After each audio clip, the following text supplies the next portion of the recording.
ओडिशा रे पढ़ुथिबा समस्त छात्र छात्री लगी आसला आउ एक खुशी खबर। आपण मैंने जानी बहुत बड़ खुशी हेबे ना स्कॉलरशिप टंका आपण मानकु पठा जाउची। जो माने स्कॉलरशिप पैसा एपर्यंत पाई नाहंती तो सेमान लगी विशेष सूचना रही। आपण माने आपण मानकर केमिति स्टेटस चेक करेंगे ए वीडियो रे आपण मानक संपूर्ण डिटेल्स टी जणा जायछि। आपण वीडियो को बिना स्किप शेष पर्यंत देखले आपण संपूर्ण तथ्य जानि पारिबे। आपण माने जानिथिबे कि छात्र छात्री को उज्जवल भविष्य पई स्कॉलरशिप टंका घोषणा करिसेंती सरकार। एही स्कॉलरशिप टंका एबे मिलिबा आरंभ होई सारलानी। जेउ छात्र छात्री माने एथि पई आवेदन करथिले सेमाने निज निजर स्टेटस चेक केमिति करि पारिबे ताहा आपण मानकु संपूर्ण विवरणी वीडियो रे जणैबी। तो स्कॉलरशिप टंका पई लक्ष लक्ष छात्र छात्री आवेदन करथिले। छात्र छात्री को आवेदन पत्र जांच करा जिया परे एही टंका आपण मानकर बैंक अकाउंट रे जमा हबार करा जाय सालानी। जेउ छात्र छात्री माने ए जाय जांच करि नांती तुरंत एप्लीकेशन स्टेटस टी जांच करिवा आवश्यक। काहे कि ना जते बेले कॉलेज स्तर रु रिपोर्ट करि दिया जाय ता आपण माने जानि पारंती नाही। तो ताहा भी आपण मानकु संपूर्ण वीडियो रे जणैबी। एक सिस्टम माध्यम रे स्कॉलरशिप टंका प्रदान कर जाउची। तेनु जेउ छात्र छात्री माने ए जाय टंका मिली नाही सेमानकु चिंता करिवार आवश्यक नाही। कारण आवेदन पत्र जांच हेबा मात्रे छात्र छात्री को अकाउंट रे टंका जमा करा जिवो। ए नै संपूर्ण अपडेट आपण मानकु ए वीडियो रे जणैबी। तो स्टेटस टी जांच करिवा कहले आपण माने जे कोनोसी ब्राउजर को जिवे। ब्राउजर को गला परे आपण माने सर्च करिवे स्टेट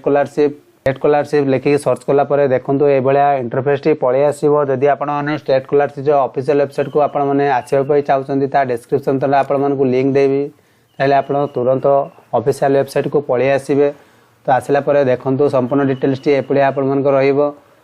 तो आपण माने देखि पारते जो लॉगिन अछि लॉगिन ऊपर क्लिक करी स्टूडेंट लॉगिन ऊपर क्लिक करिवे। क्लिक कला परे आपण मानके यूनिक नंबर बा आधार नंबर आपण पासवर्ड आपण मानको मेथसल पाए क्वेश्चन देथिबो। दे सारा पर साइन इन ऊपर क्लिक करेंगे। आउ जो मैंने पासवर्ड टी जानी ना तो आपण मैंने देखी पारे फॉरगेट पासवर्ड पर क्लिक करेंगे। आपण मानकर जो आधार नंबर टी रही आधार नंबर देवे। मैथ सॉल्व जो कैप्चा आसुथिबो सारा सॉल्व करेंगे। गेट ओटीपी क्लिक कले आपण मानकर जो आधार कार्ड नंबर टी रही से आपण मानकर ओटीपी पठेइबे।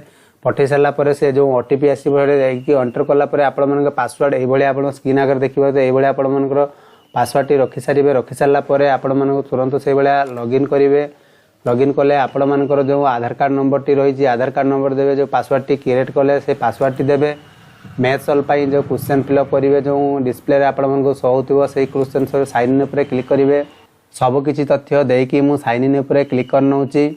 साइन इन ऊपर आपण माने जेते बेले क्लिक कर नउचंते ए भलिया इंटरफेस टी आपण मानक रहिबो। तो आपण तळकु स्क्रॉल करेंगे।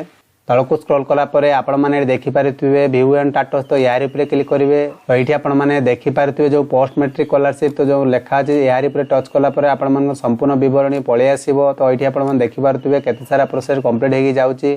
बेले आपण मानकर एठी पेमेंट सक्सेस देखाई दिबो। तते बेले जानिथिबे आपण मानकर पैसा बैंक अकाउंट रे क्रेडिट हे सारची। तो आपण मानकर सर्वप्रथम आपण मानकर स्टेटस टी चेक करि नियंतु आपनकर थरे। आ जदी किछि आपण मानकर असुविधा रहि जाउची कमेंट बॉक्स रे कमेंट लिखि जणांतु।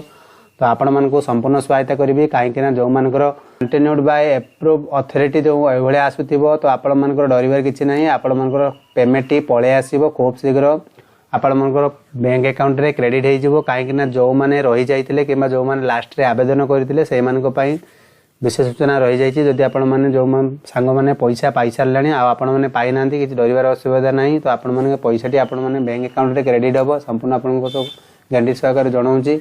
तो आपण माने आ किछि दिन अपेक्षा कला परे आपण मानकर बैंक अकाउंट रे क्रेडिट हे परिबो। ये थिला आज संपूर्ण अपडेट। आशा करते वीडियो मध्ये संपूर्ण सूचना जानि पारथिबे। जो माने बुझी पार नांती कमेंट बॉक्स रे कमेंट लिखि जणांतु आपण संपूर्ण सहायता करबे। सेतिक पर्यंत रहउछि। Bye bye take care.